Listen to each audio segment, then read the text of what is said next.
Fayaqulu Muhammad al-Khadri bin marhum Syekh Afiful Bajuri, Syekh Muhammad al-Khadri bin marhum Syekh Afifi al-Bajuri, kuntu ajidu min nafsi, saya mendapatkan diri saya, mundu nasyatil ula, ketika saya tumbuh dewasa, ya. Ternyata beliau ini, musonif ini, irtiyahon, merasa ada sebuah kesenangan, hobi. Hobinya apa? Likiro atit tawarihis salifina wa qososil ghabirin. Ternyata Kiai Musonif yang ngarang kitab Nurul Yakin ini mempunyai kecenderungan hobi, yaitu senang untuk membaca sejarah dan juga membaca sejarahnya orang-orang terdahulu dan kisah-kisah yang aneh, gitu ya. Ini ceritanya demikian, beliau itu kenapa kemudian nulis kitab Nurul Yakin ini. Pertama dari masa dewasa, perkembangan kedewasaan beliau sudah mempunyai insting rasanya seneng ikiro atit tawarihis salifin wa qososil ghabirin, ya. Sehingga wa ajidu hali aklil insan ahsanu muhaddabu wa ansaha mu'allamin. Sehingga dalam isi cerita-cerita para salaf dan ghabirin ini saya menemukan li aklil insan ahsan muhadzab wa ansah mu'allimin. Jadi dari cerita itu akal manusia itu akan mempunyai daya tangkap yang baik dan ramah, gitu kan ya. Ketika sebuah cerita itu sebuah nasihat itu dibungkus oleh cerita, kemudian nasihat atau pengajaran itu dibungkus dengan cerita, maka akal itu akan menerima dengan baik, ya. Dan ternyata nasihat-nasihat yang ada dalam dunia penceritaan orang-orang salaf terdahulu dan kisah-kisah orang yang aneh pun akan lebih menancap kepada kita-kitaan ini. Itu kan diceritakan, ini terjadi begini, terjadi begitu, awal mulanya bagaimana, gitu ya. Cerita-cerita rakyat Sangkuriang, Tangkuban Perahu dan yang lainnya. Itu akan rada terekam oleh otak kita, dan nasihat-nasihatnya itu kan termasuk tidak taat pada orang tua yang dibungkus oleh cerita rakyat, gitu kan ya. Begitu juga cara menggiring suluk ilahiyah. Jadi perjalanan untuk mendekatkan diri kepada Tuhan seringkali dibungkus dengan cerita-cerita yang aneh. Cuman kadang kita mempunyai daya khayal yang berlebih, gitu loh, ya. Ngerasanya seakan-akan sudah melampaui step-step, melampaui fase-fase itu, ngerasanya. Padahal belum ada, gitu kan. Kita sudah terombang-ambing sama dunia khayal kita sendiri, gitu kan. Merasa dekat padahal jauh. Nah, karena memang ada fase-fasenya tersendiri untuk hal-hal demikian. Tidak sekonyong-konyong yang kemudian kita baca dari cerita bisa dilakukan sama persis seperti halnya cerita para solehin terdahulu, karena dunianya sudah berbeda.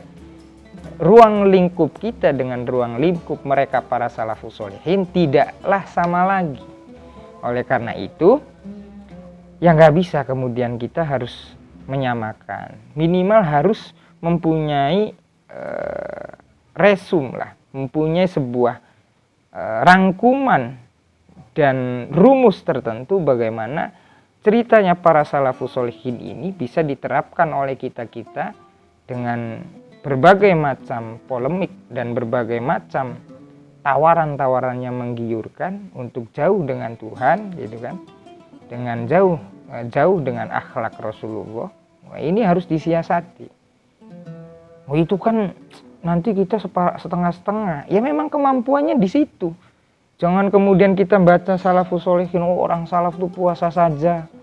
Orang salaf itu ternyata rajin ibadahnya setiap malam bangun, gitu kan.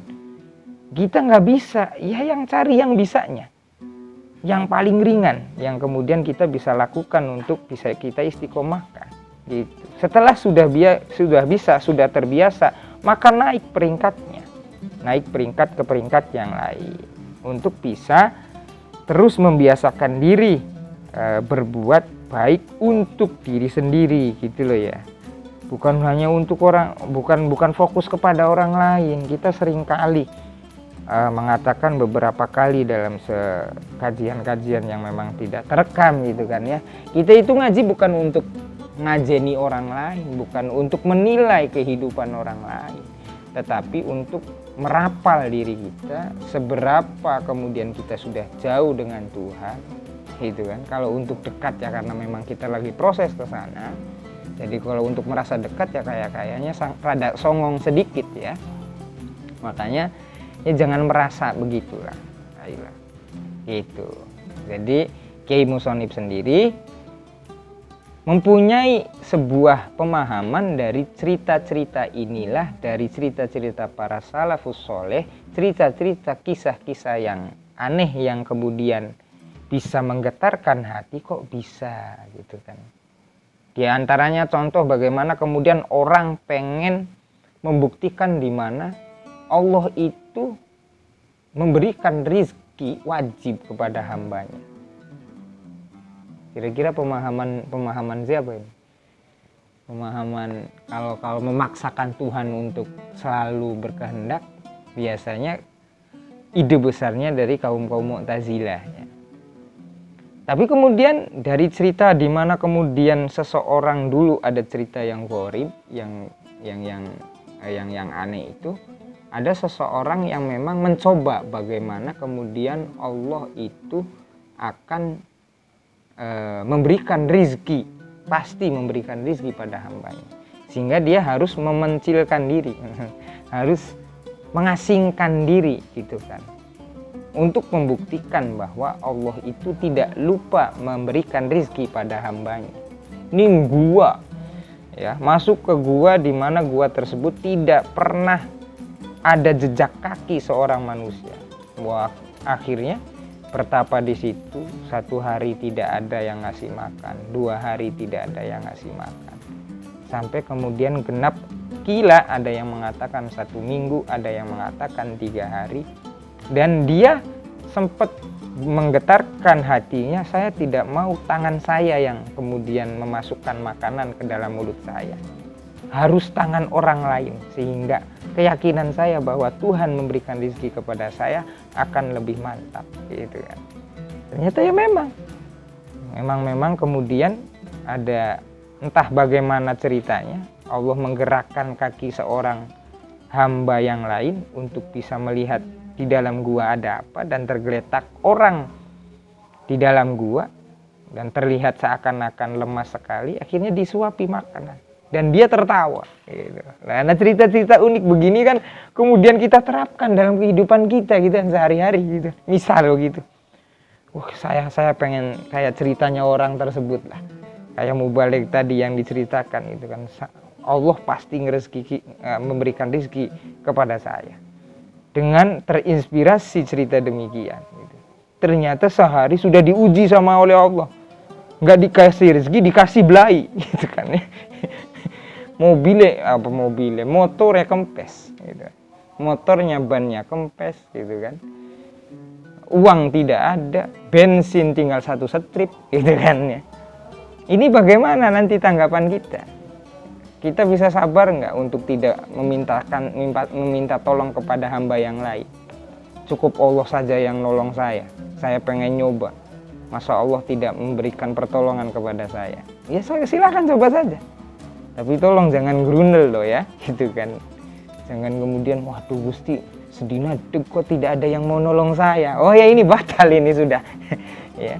Itu kalau sudah demikian pemikirannya ya sudah, berarti wah ini mencoba main-main dengan Tuhan, kata Allah kan demikian nantinya. Wah ini mencoba-coba dengan saya itu alam, saya itu tahu, hati kalian juga tahu gitu kan, dimana kemudian diuji sedikit saja nggak terima kalian itu nggak dikasih rezeki sehari saja nggak terima kalian itu kan begitu.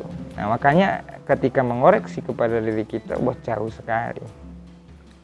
Yang paling pasti Allah Maha Kaya, Allah akan tetap memberikan rezeki pada hambanya. Kapan itu hak mutlaknya Tuhan, hak mutlaknya Allah Ta'ala.